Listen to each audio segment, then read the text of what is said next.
Well, welcome to Survivor Space and today's Survivor Circle, another great episode of Talk with John Michael. And I'm always pleased to welcome my good friend John Michael and his amazing, amazing guest today, Ena Lucia. I am really looking forward to this conversation, and I will go ahead and turn it over to both of you. Welcome. Thank you, Becky. Thank you so much. It's always great to be here, and I love doing these talks. And I'm so excited that my very dear friend Anna is here with us today, Ena Lucia. And we're going to start out and let her just say hello to everybody, and then we'll jump into this. Hi everyone, my name is Ena Lucia Mariaca Pacheco. It is such a pleasure to be here with you today, John Michael, and with Survivor Space. Thank you so much for having me. And our paths crossed about 5 years ago while you were starting your research. And I've had the privilege to be a part of that research and be able to speak globally with you on other things. Today, we'd like to start out with a simple question, and it is what inspired you to research males and sexual abuse, trafficking, and manipulation? That's a great question, John. And my research into males and sexual abuse, trafficking, and manipulation was inspired by a combination of really deeply personal experiences, very serendipitous encounters, and an unwavering commitment to helping others. And it really began when I was a child. I had a really close friend of mine confide in me that he was sexually abused when he was a kid. But at the time, I was way too young to really fully comprehend the magnitude of what he was sharing with me. But as I grew older, the gravity of his experience really became clearer to me, and his disclosure really planted this seed in my mind as I wanted to venture into my academic and professional careers later on. I knew that I really wanted to focus on the subject of child abuse when I was growing up, but my motivation was really created through meaningful research. And I really just wanted to help people like him so that they knew that they weren't alone and that so that they could see a pathway to healing. And it became essential for me to really raise awareness for male survivors. And this is a topic that is often under discussed and under misunderstood. And my thesis really became a reflection of this intention, a way of saying to my friend, but also to other survivors, you are not forgotten and there is hope. But growing up, my family really instilled in me the importance of helping others, whether it's through volunteering or assisting individuals in really vulnerable situations.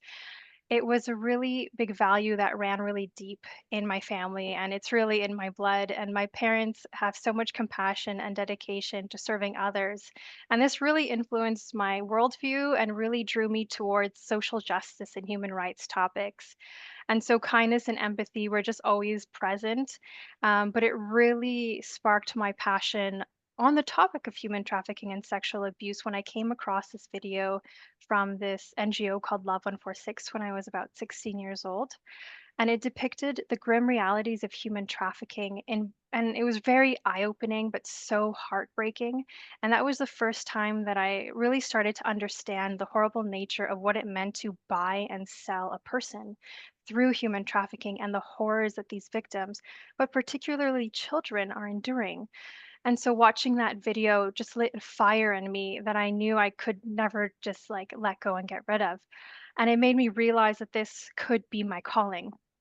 I could no longer just stand as an observer, and I needed really to start taking action, to lend my voice, my skills, and to really start to fight. But remember, I'm only 16 at the time. But when I was 17, I told my mom I wanted to visit an orphanage, and she was surprised and but decided, okay, I'll take you to one. And so when we visited my family in Costa Rica, we went to Casa de Pan orphanage, and over the years, I really started to develop a strong relationship with them. But during this first visit, it was this meeting that was incredible with the woman that started it all. And her story really began when she gave birth to her first child. The baby next to her was abandoned. And so she decided that if no one comes for this child, I will take him and take my baby and go home. And so from this moment, there was so many children that were left at her doorstep. And so what really started as a selfless act grew into a big family that is now Casa de Pan Orphanage. And I'm so happy to say that the children are very well cared for there. But in this first visit, It was really heartbreaking to hear the stories of some of the children. I was seeing them, had some broken bones from abuse, other had like cigarette burns on their arms. And I helped this little girl in her physical therapy, and I held her as she was laughing in pain. And I just really remember her because her name was actually Anita, which coincidentally, my nickname is Anita. And so, despite her legs being in body braces I knew her from about 4 to 9. We would play together, and it's just her love for life, even through adversity, just really made me realize that I wanted to really create a world free from abuse for children. And it really solidified my desire to make a difference for kids around the world. And I love those children. They're absolutely amazing. And I try to see them every time I go visit Costa Rica. But this was just kind of the starting point. And as I delved deeper into the cause of abuse, another transformative moment occurred when I had the opportunity to meet Member of Parliament Joyce Smith of the Canadian government. And she was really advocating against human trafficking in Canada. And I was really astonished to learn that these crimes weren't just overseas and in distant countries, but were happening right here in North America and in Canada, my hometown, a place that I considered safe and that this could never happen here. But meeting her was really fate intervening. And so it was her passion and dedication to this cause that mirrored my own desire to make a difference. And I knew I wanted to work for her. So I literally just went right up to her at the end of a conference and I said, I want to work for you. And she replied, well, I'll see you on Monday. And this opened the doors more than I could have ever imagined, including helping to develop Bill C-310, a significant piece of legislation that expanded on the legal definition of human trafficking and allowed for the prosecution of Canadians that committed crimes overseas outside of our national borders. So if a Canadian did anything, let's say in Cambodia, they could be penalized and charged within Canada. So this criminal code was changed, and this was a little over 10 years ago. And so human trafficking just finally became a crime in Canada. Before then, it wasn't even in our criminal code. So working alongside members of parliament, this was one of just the many blessings that I had, and it really helped me continue, and it gave me the opportunity to start contributing to something much larger than myself and to see firsthand how policy with advocacy could make a real difference and a tangible change for victims of trafficking and abuse. So I spend a lot of time helping build this really comprehensive database to track human trafficking cases throughout Canada, and this really helped provide evidence to support these just these changes in the government. And I really worked on this database to really shine a light on these often overlooked crimes all over our country. And this really helped kind of show our members of parliament that this was happening in Canada and that we needed to start making laws in order to stop these crimes. And so during my time in university, I had the opportunity to go overseas and volunteer in Southeast Asia alongside some remarkable NGOs. And this is where I firsthand witnessed trafficking victims and trafficking happening and the impacts of trafficking on women and children. And this experience really just deepened my passion to make a difference in this field. And another serendipitous encounter was when I met a professor on a boat in Cambodia, and he encouraged me to pursue a degree in human security and focus on human trafficking. And then that's exactly what I did. And so then throughout my career, I had the privilege of working with survivors, with law enforcement, policymakers, international organizations, and policing organizations such as Interpol, which has then further shaped my understanding of these issues, but more profoundly, the realization that this is more of a widespread nature crime where it transcends borders, cultures, sociological and economical backgrounds. And it was during my time at Interpol that I read a study that was done in 2018 in partnership with ECPAT, and it stated that boys of all ages, infants and toddlers, were receiving the worst forms of abuse online, and they were scoring about 7 or higher on the Coping scale. And so this is used by investigators to really evaluate and analyze child abuse material that is online. And so this absolutely broke my heart because I thought to myself, why wasn't something more being done to stop this? And who is helping these little baby boys? And so, male survivors in particular face very unique challenges from social stigma to a lack of resources tailored to their needs. And for far too long, the narratives surrounding abuse and trafficking have been predominantly female focused, which is good, but we're missing a whole other gender. And it's so important that we don't leave out this gender because they're often left out in the shadows and it just became one of my missions to really shine a light on these stories and ensure that male victims were acknowledged and given the support that they deserve. And so my journey has been filled with challenges, but also so many immense blessings. And every step of the way, from my friend's disclosure in childhood to the advocacy work on Parliament Hill, Canadian government, to my involvement with international projects, this has really reinforced my sense of purpose. And I come to the realization that I'm part of this larger movement, one dedicated to hopefully eradicating human trafficking and providing justice for all survivors of all genders. And there is much to be done, but I continue to be inspired by the resilience of survivors, the tireless efforts of those fighting alongside me. And the more I learn, the more passionate I become. And I am truly grateful for the opportunities that have allowed me to contribute to these causes. And it's been a journey of discovery, advocacy, and dedication. But the journey really began with the hope of just helping one friend and then just grew to this lifelong commitment to hopefully making a larger impact. I'm speechless. That's just amazing. And also all done before you're 30. And I think people don't understand that. This all happened before you're 30 years old. And I am so blessed and feel grateful that I got to meet you and work with you because you have been so instrumental in helping me with my narrative and giving me the opportunity to speak with you all over the world has been just an amazing thing. And so I would like to go back and try to like help people understand a little bit about your research and how did you find the participants for your research? How did you figure that out? And what were there any qualifications or how did you do that? Yeah, so finding participants for the research work was a process that took years of building trust, developing partnerships with the community, and I focused on creating these relationships with organizations and individuals who worked directly with survivors. But I actually started this process years before I even began my master's research because I knew how important um, this trust building really was. And it's really essential to establish credibility within that community to be fully vetted because you want to make sure that you are a safe person. And I completely understand the years it takes to vet a person to make sure that they are safe enough to enter that survivor space. But once I had that, I was able to post my research poster in the right circles. And once I built that trust, I found that participants actually came to me and they were reaching out to me to share their stories and experiences.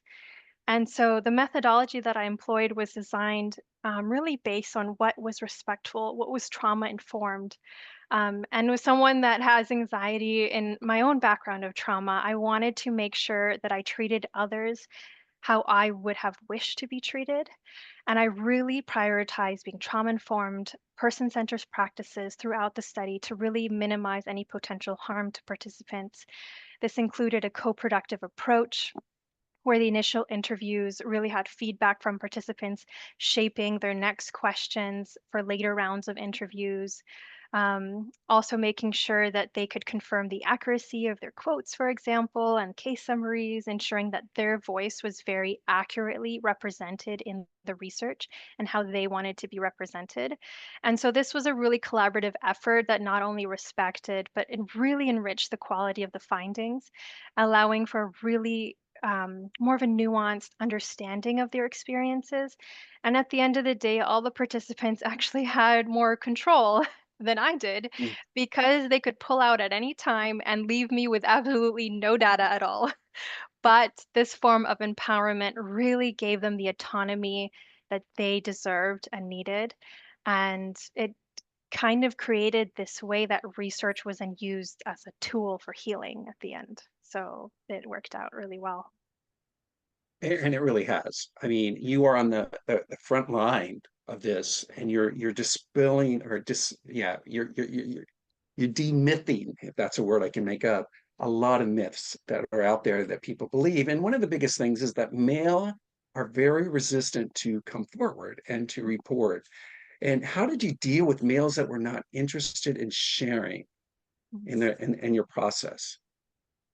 Yeah, that's a great question. And when I initially designed the methodology for my research, I really made a conscious decision to not require any participant to share actually any personal detail about their trauma because I didn't want to cause any additional re-traumatization. And so my primary focus was really exploring post-abuse, post-trafficking experiences of the individuals involved.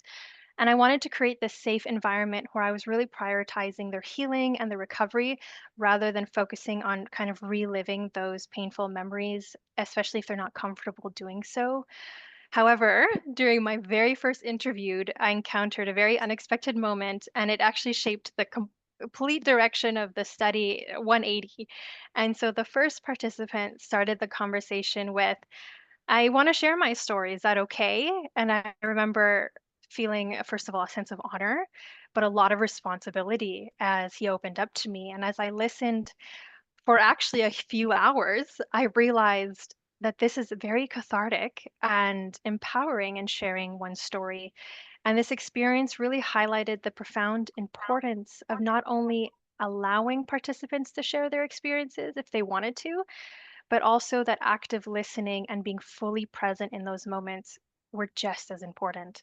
So after the initial interviews, I understood that the act of sharing one's story was a really crucial part of the healing process for many of the survivors. And it became clear that simply providing this opportunity for participants to disclose their experience could really enhance not only the richness of data and the depth of understanding their journey, but also in itself be a form of healing. So I decided to modify my methodology right on the spot and talk to my team about it. But then I included the option from the second person to share their story and if they felt comfortable doing so. And to my surprise, this adjustment actually led every single participant wanting to express a desire to share their experiences, and there's actually just one particular case that stands out in my memory. And this particular person really was hesitant in the first few minutes. He was very guarded and unsure. Well, I mean, of course, given the sensitive nature of the topic, but just after a few minutes of casual conversation, what this research was about, who I was, I noticed he kind of wanted to say something more. And of course, am always very empathetic about it, letting him know that he will never be judged. His feelings were valid, and he actually didn't have to share it all. And it was saying, you don't have to share it all, where he was like, actually, I want to tell my story. And then he felt this relief. And it was very interesting because I was actually the first person that he had ever disclosed to in his life. And it was such an honor, but it really showed me and it reinforced my belief of the importance of creating this safe space that was supportive to survivors. And I found that when someone felt secured, respected, it really enhanced the likelihood of their willingness to disclose their experiences. And by simply saying, I'm here to listen and I will believe you, it really helped establish this relationship, build trust and understanding. And I recognize that from many of the participants, some of them have never had the chance to share their stories before. And for them, this was that opportunity to kind of reclaim their narrative in a controlled and safe environment, creating such a space that was very trauma informed and really acknowledged their autonomy and their respect for choice. And so as I continued these interviews, I really emphasized that sharing their story was completely up to them. Whatever details they wanted to withhold or to tell is up to them. Um, Whatever they were comfortable with, it just really emphasized this empowerment throughout the process. But it really also facilitated this really rich qualitative data that really helped me profoundly understand their experiences and also their perspectives. And as a researcher, this journey has taught me the role of creating this atmosphere where if they wish to share, they can, and really adapting the methodology actively listening. And I saw firsthand how powerful this could be. And as one participant put it, I remember he said, I'm healing through research. And I just loved that because I was kind of able to provide that for that person and to be part of each person's journey, even for just a little moment in time. It was a blessing that each of the participants trusted me enough to share their stories, and now it was up to me to ensure that those stories and that data was used in a respectful manner, honoring them and the community that I would eventually be giving back this research to. Wow. I just want to say, I believe that you're a unicorn, and your ability and your em, empathy and how you handled everything encouraged these young men or these men to share with you things that they normally would never share with anybody else. And that information that you've gotten is so impactful for how the world is starting to see how to work with male survivors and the difference between, familial and trafficked and all this stuff. It's incredible. I just want everyone to realize that how the way you handled it was in a way that I've never experienced before. And it continues to grow. And I just think that's really incredible. But what was the most important aspects of your goals to conduct your research with your case study people? Mm, That's a good question. When I set out to conduct my research with the participants in the studies, there were several kind of key aspects to my goals that were really important to me. But first and foremost, as I said before, I aimed to create this safe space that was very trauma informed. I understood that when discussing such sensitive and very vulnerable topics, it could be very challenging to anyone. And so it was really essential for me to really make sure that they felt secured, respected through the entire process. And so by fostering this environment where they can feel comfortable but also empowered, I hoped that it really would facilitate these open and honest discussions. And I wanted to also instill this sense of hope back to the participants and also for those that might be reading and learning from the research, because I really believed that it was very crucial to demonstrate that healing is possible and survivors can reclaim their narrative. So, sharing stories of resilience can really inspire others to believe in their own capacity for healing and recovery. And my goal was to really shine a light on this path forward, showing that there is life beyond trauma and that individuals can thrive despite their experiences and their past. And I also really loved the idea that if they were ever dismissed, let's say, they could literally pull out this massive 300 plus page document that was peer reviewed and academically published and just like put it on someone's desk and say like my story is valid, I'm important, this is real, kind of like educate yourself in a really like sassy authoritative tone is how I would see it in my head. And this just kind of like could take back power for themselves and just say like my story's right here. And so I loved that idea of giving them something physical that they could hold. But anyways, to get back to your question, I wanted to really learn what approaches were working for some survivors and those that really hadn't worked in their journeys. And so understanding these nuances in their experience really allowed me to draw on the insights and the lessons that could inform practice and procedures later on. I wanted to identify these strategies, these interventions that could be shared for others in the field and really help shape our understanding and help support survivors more effectively. And so, a very easy example is, let's say, law enforcement. So I could take those findings, but now I can teach police around the world how to be trauma informed in their investigations and their interviewing process with male victims. And so this research really created real, tangible, actionable, teachable content that can really change lives if it is applied in the field. And so, another really important aspect of the research goals was to really just set the foundation for future researchers. that are working on these issues. So by documenting these experiences of survivors and gaining this insight, I just hoped to really provide a good resource that could be kind of like a footstep for the next person. Just hoping that my work could be a stepping stone for further exploration, encouraging others to really build upon my findings, expanding on the knowledge base around male survivors and trauma and exploitation. But really, the overarching aim is just to contribute to this world or to the system to better prepare others to just handle cases of trauma and exploitation. And I wanted to emphasize the importance of kindness and compassion in this work.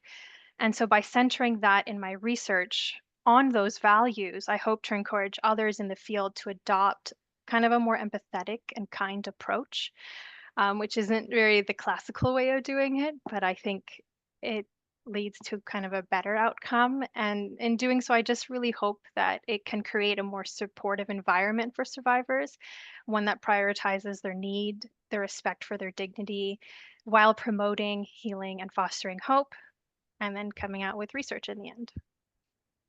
Well, you're definitely doing that, and your research is the voice for a lot of males who have been, exploited.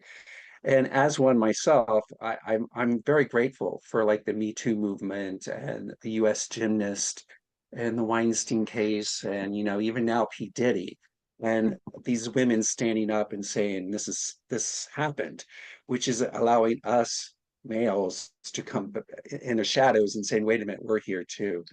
But what were several things that were discovered during your research which changed your concept of males sexually abused and exploited? Mm-hmm. And so the first thing I would say is that I gained a lot of compassion and empathy for men and boys that were abused and trafficked.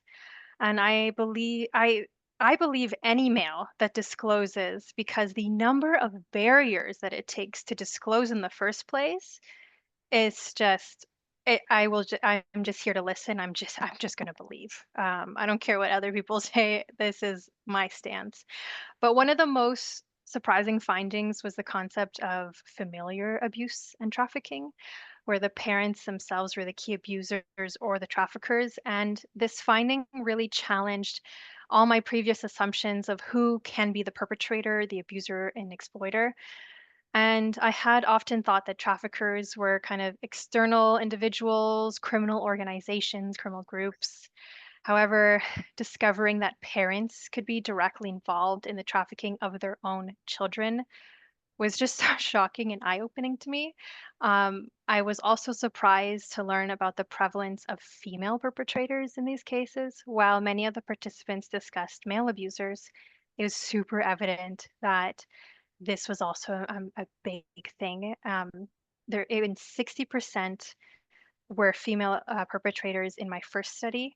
And then once you got to my second study, it goes up to 90% of the cases had female abusers, buyers, traffickers, which played a very crucial role in the exploitation of these boys. And so you need to remember that I came in this as a pretty strong feminist. And I also have a very big mothering, taking care type of character, which is so ingrained in my personality. This like what mothers are to me are what I would do to children, which is like love, support, care. And so this was such a major challenge to my own personal bias throughout this research process. But it really showed me that there was a huge need for new nuanced understanding of gender dynamics in these situations. And just because women are in these mothering roles, do not make them a good mom. So that was very eye-opening to someone that just I didn't see that before. And so these findings really emphasize the complexity of these issues and the necessity to address the realities of familiar abuse and trafficking, and how these type of abuse can be hidden and normalized. It also showed me the urgent need for trauma-informed practices, recognize the various forms of exploitation, especially those perpetrated by the family, especially mothers, and that frontline professionals really need to take into account that both males and females can be perpetrators. And this just really helped expand the understanding and really have to really develop more effective interventions and support systems for male survivors of sexual abuse and exploitation. I feel like you're one of the first people who really stopped that there is that dynamic where there are female perpetrators and people didn't want to look at that. Mm. And I think the fact that you were able to really hear and listen and believe the stories that were being presented to you allowed you to open that up. And I think that's incredible. And I think that's something everyone should take care of. I know from working with you, the first thing I always do is believe the story that I'm listening to, and not really ask specific questions, but let that person share what they want to share. Because if they're open enough, they're going to share and they're going to just come out with it if they feel safe enough in the space. And I think that's one of the things that you create so well in your environment is this ability to just listen. And as a person who participated, I felt you believed me. And that's why I was able to go the journey that we did. So I want to thank you for that. And as we talk about this, I want to think of what are some myths about sexually and exploited men, that are out there, and how do we recognize them? Mhm. So there's a lot of myths around this of sexually abused and exploited men that can really hinder our understanding, awareness, or even support for survivors.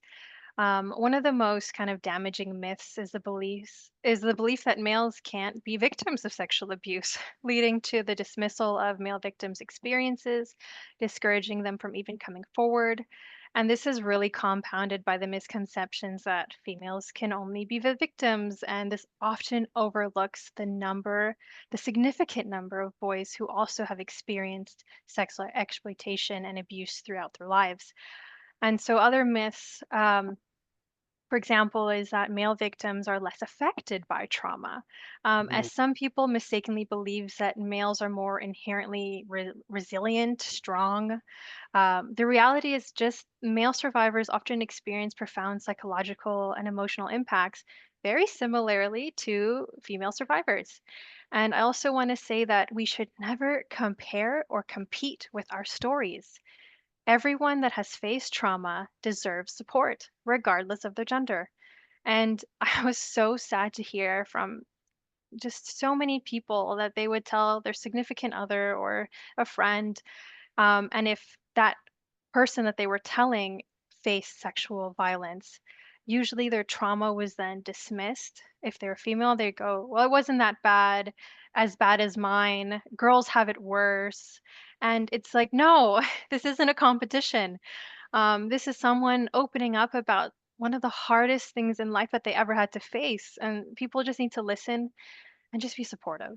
And so, another very harmful belief is that abusers that are perpetrated by female perpetrators, that it's not that serious. And this really just trivializes their experience, especially for those that had been exploited or abused by female perpetrators. And it just undermines the gravity of their trauma.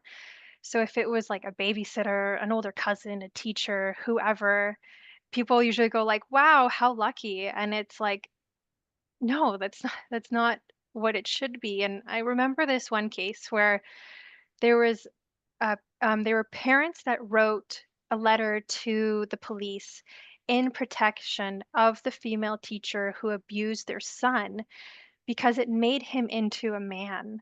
And I'm like, that's awful. That's horrible because just imagine if the gender was switched. That would be headline news. And no one would say, "Oh, you're so lucky." And so it's just we need to really stop this competing or comparison of stories. And another misconception is that male victims should be able to fight back their abusers, but there's so many factors that stop that: fear, manipulation, coercion, fight, flight, freeze, fawn, the amount of grooming that is involved that can inhibit a victim's ability to fight, to speak, to leave, to even move. And so mid interview, I actually stopped a few people when they were disclosing in that little part, when they would say these statements, because I would remind them, no, you were 4 years old when this happened. How could you have pushed off a 200-pound man off of you? You couldn't have fought him. and I'm so sorry this happened to you. This was never your fault.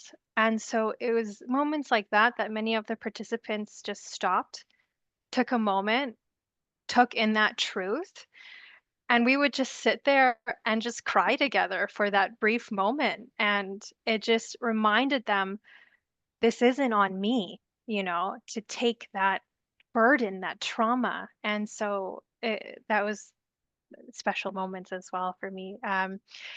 But some people also mistakenly believe that male survivors just do not need the same level of support and resources as female victims, which is just really disregards their very unique challenges when they face their healing journey. And the reality is, there's already barely any support services for men, for LGBTQAI plus, for those identifying as male at all. And frontline professionals are really barely trained on the topic of sexual abuse and trafficking to begin with. So we really need to work together to make change for the next generation, and addressing and debunking just some of these myths that I mentioned really help create a more informed, supportive environment for male survivors. And by promoting awareness, understanding, we can really foster an environment that encourages healing and validation for all victims. And for more information on all this, your listeners can actually read my research, which is free access to just further understand these barriers to disclosure. I want to thank you so much for sharing all that, and also the fact that within your research, you broke another barrier, and it wasn't just focused on, say, runaway teen males, who may have been part of that LGBTQAI group, which a lot of people focus on, or but your gamut even had athletes who were in elite situations, and all these different high, it was all over the gamut. It wasn't just this funnel vision, which a lot of people just research and only believe. And what you also did was, it wasn't in just one location. You had people from all over the world. You have people from Canada, from the United States, from all over, Europe, everywhere, representing that this is happening to everyone. So that's incredible. I just want to just share the lead about that with you. Um, and so there's all these statistics out there, Mhm. and all these statistics are proven in actual, are they really showing a view of what males being sexually abused or exploited are? What is your take on the statistics that are out there? That not at all. That these stats that we have regarding males or even females being sexually abused are such they're representation of just the tip of the iceberg.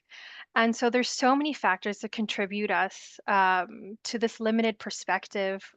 The definition and the criteria we use when we're collecting this data, the statistics also heavily are reliant on who's counting and who is counted as a victim, which can really vary depending on the organization or the system involved. And we need to remember that the number of male victims, we have to remember that many of them do not ever disclose. And if they disclose, it's 30, 40 years after the fact.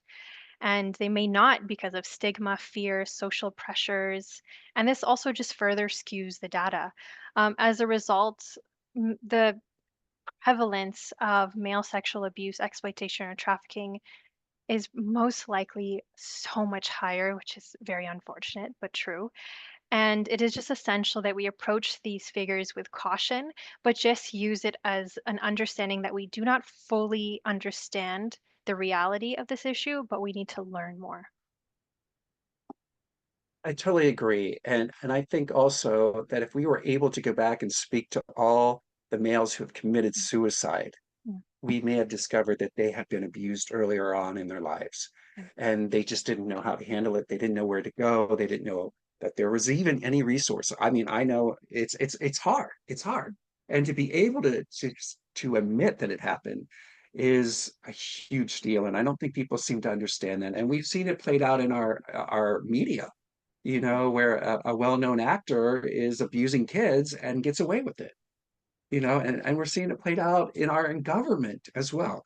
So it's a matter of just hearing and listening and using those stats to as a beginning. This is mhm. just what it might be.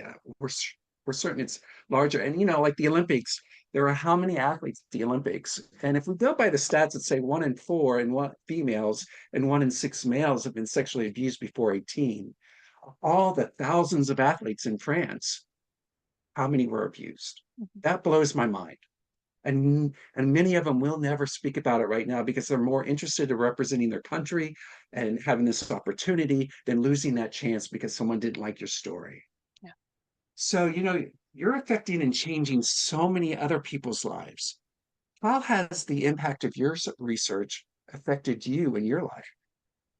So this has really impacted my life. The impact of this research has been profound in both my personal and professional life, but engaging in these stories and experiences of male victimization just really heightened my awareness and of the complexity surrounding this issue. It really reinforced my commitment to advocacy and to really this urge for this need for change in how society perceives this and responds to male victimhood. But personally, my journey has really been enlightened, but also very challenging. Hearing the raw emotional narratives of survivors really instill this really deep sense of empathy and compassion more than I already had. And it just reminds me of the importance of creating these safe spaces for individuals to be heard and validated, which has really become central to my work that I've taken with me further in my job in my career. And I often reflect on how these experiences have shaped my understanding of trauma, resilience, what it really means to be attuned to the needs of others. And on the challenging side, as an empath, I definitely experienced vicarious trauma and secondary PTSD, but I did so willingly. I signed up for this. I knew going into this that I would have symptoms, both short and long term. I remember when I was right in the middle of the interview process and I was hearing hundreds of hours of firsthand accounts. I knew that I couldn't record it, so I had to take handwritten notes and I would really listen and be present. I remember crying when they cried, laughing to very dark humor jokes. But I also remembered the symptoms that they would use to describe their pain of that day. So if they were feeling neck pain and back pain, I was feeling neck pain and back pain. Their headaches, I felt the headaches. Their stomach aches, I was feeling stomach aches. And at night, the nightmares of their stories would replay, but I am so thankful that I got to experience those things because it helped me really feel and understand those 40 men on a whole different level. And I felt like I was there with them. And now I have learned to mitigate these risks now that those studies are done. But let's just say after I chipped my front tooth 5 times at night from teeth clenching, I have a very trusted night guard that I'm so thankful to have. And so you learn how to kind of mitigate through the rough things, but taking those moments and seeing them as a blessing because you can take them and understand, and it deepens that for me. So I'm just thankful that I experienced the good and the bad. Well, I'm sure I could speak for all 40 men, and we thank you for who you are and what you've done, and help get the voices out there to be heard. And it's resonating, and people are listening. So thank you for all that. So, what do you have planned for the future research? I'm not too sure what the future holds. I absolutely love doing research, especially qualitative, where I get to talk to people. But I also know I love discovering what no one really dares to look into or to touch, and those gaps, the unknown. I think it just comes from watching way too many Indiana Jones movies on repeat with my dad. But for my PhD or for further research, I'm just really waiting for that spark again, whatever that topic may be. It's awesome. Mm. So, what are some signs that we can look for to identify a person who's being abused or exploited? And please, I know you, and I know you do not like lists because when people have lists, they start to check them off and say, this isn't happening here. And then they've missed the whole opportunity that it could be happening there anyway. Yeah. Oh, that is so true. And it's like you just said, it's so important to not kind of keep people in these boxes and just like, okay, if they don't have this, then they're not that. But and identifying someone that has experienced abuse and exploitation, it can be very challenging. It needs training. It needs the knowledge to be built. But there are several signs that can help um, show their vulnerability. So looking for physical indicators, behavioral, emotional, psychological, it's so important. And this is actually exactly what my research touches on. So I just really encourage your readers to listen and to read those two studies. And so I'm just going to give them a quick access numbers so they don't have to read 300 pages. So if you're looking into the thesis, it's page 107 to 109. And if you're looking into the journal, it's page 13 and 14. I've made both free access and free to read. And so a few of these indicators, they'll show kind of behavioral signs of how the person might be acting. Emotional are like the anxiety, the PTSD that can come. Another behavioral one will be kind of like fear of photography or flashing Mm. lights. And so those are just a couple of the many that came out of this research study. And how I found that was comparing every single story and everything that people would say of how they might have shown those signs and going, hey, this person said, this, and this one also said this, and this. I wonder if all 40 have that. And so after comparing all 40, I realized there were indicators that were present that are quite common. And so that's kind of what led to these indicators of physical behavior, emotional, and psychological signs that a psychologist, mental health, police, or medical staff can look into just for a quick and easy way to like you said, kind of check off the list, but I wouldn't stop there. I would just use it as the start. And so, Starting point. yeah, a starting point. Exactly. Brilliant, brilliant. What are some ways to help heal males who've been sexually abused or exploited? Yeah, that's another great one. And so this is actually table 13 of the thesis. And this is a table that says what has been most helpful to a male survivor's journey. You can find this on page, I think, 114 to 115 of the thesis. And this chart looks into what the 40 male survivors had said helped them in their journey. So you're getting this exactly from their mouths.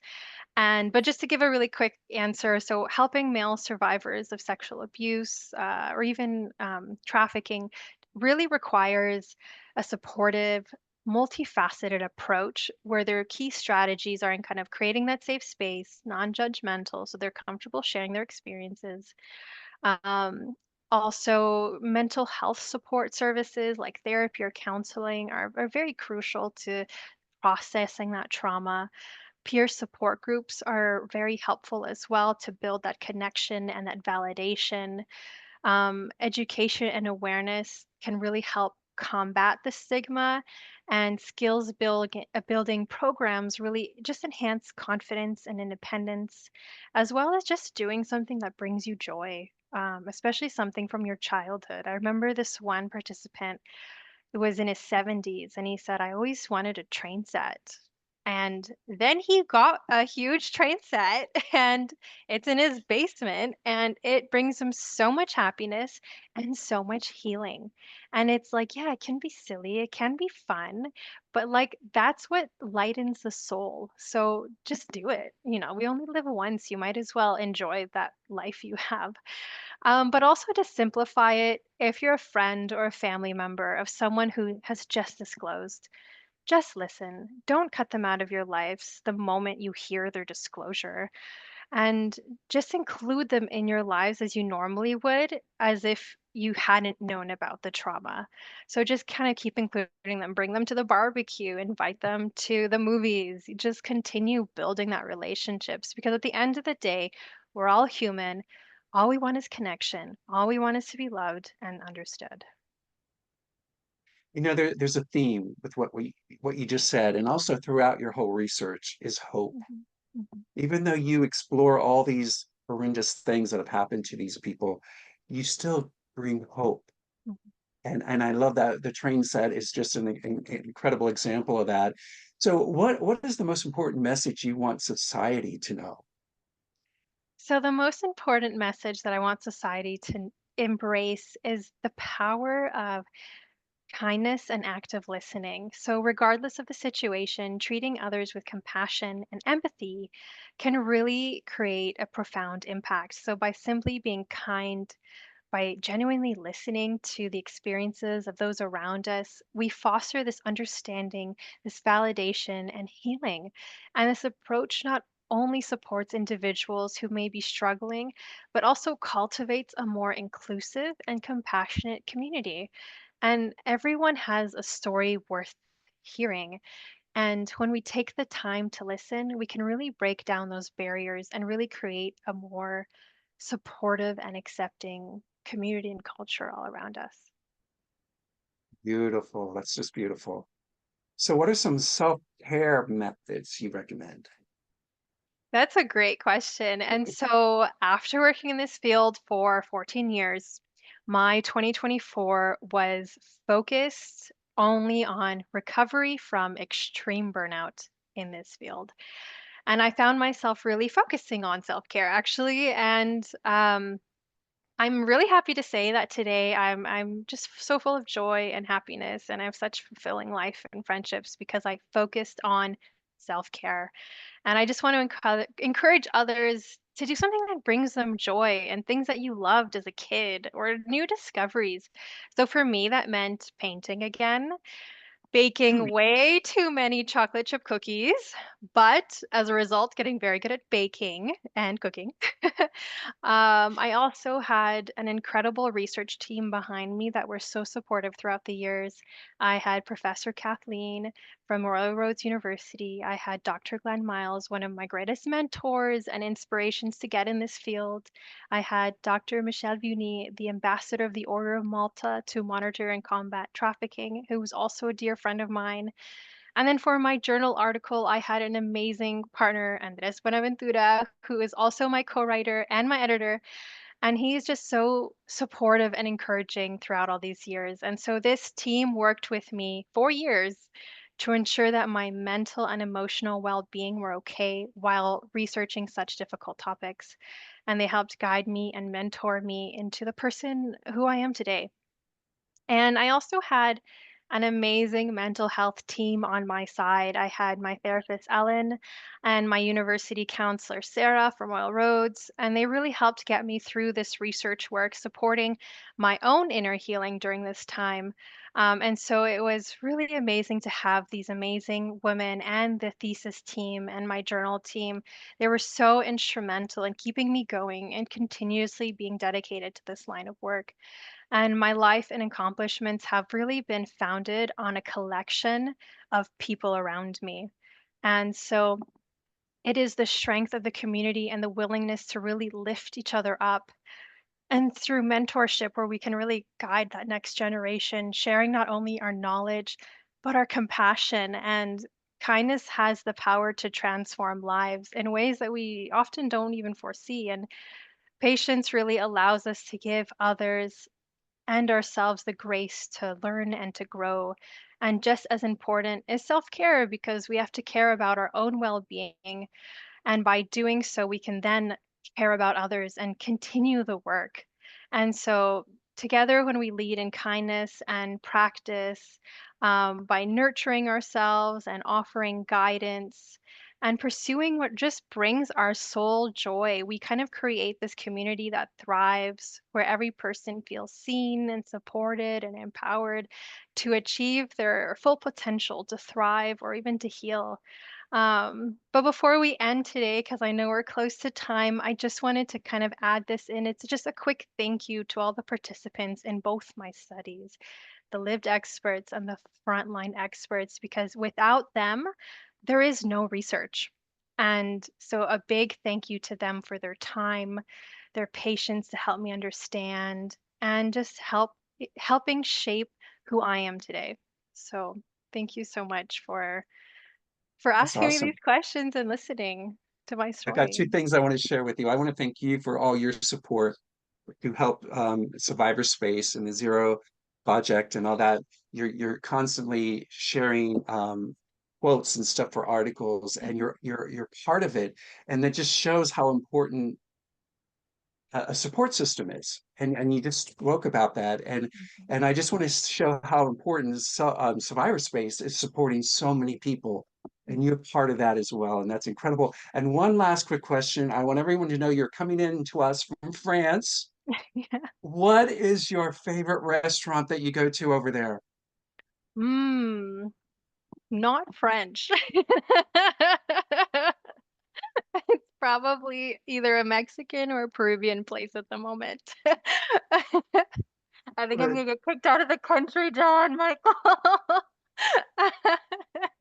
Thank you so much for being here and sharing your wisdom and for all Oh, that you've done. You're changing the world. You're changing everyone's expectations of what male sexual abuse and exploitated means to everybody. So thank you for being brave and for being here. So I'll oh, pass it back over to Becky. Thank you both so much for just a wonderful, wonderful conversation. I'm bummed that the hour is up. I want to hear more. But thank you so much for everything. I really appreciate it on behalf of Survivor Space and Zero Abuse Project. Just thank you for sharing your heart and your expertise today. I really appreciate it. Thank you, Becky, for giving us this platform to be able to do this. It's really, Absolutely. I think it's important to have people here and share. So thank you.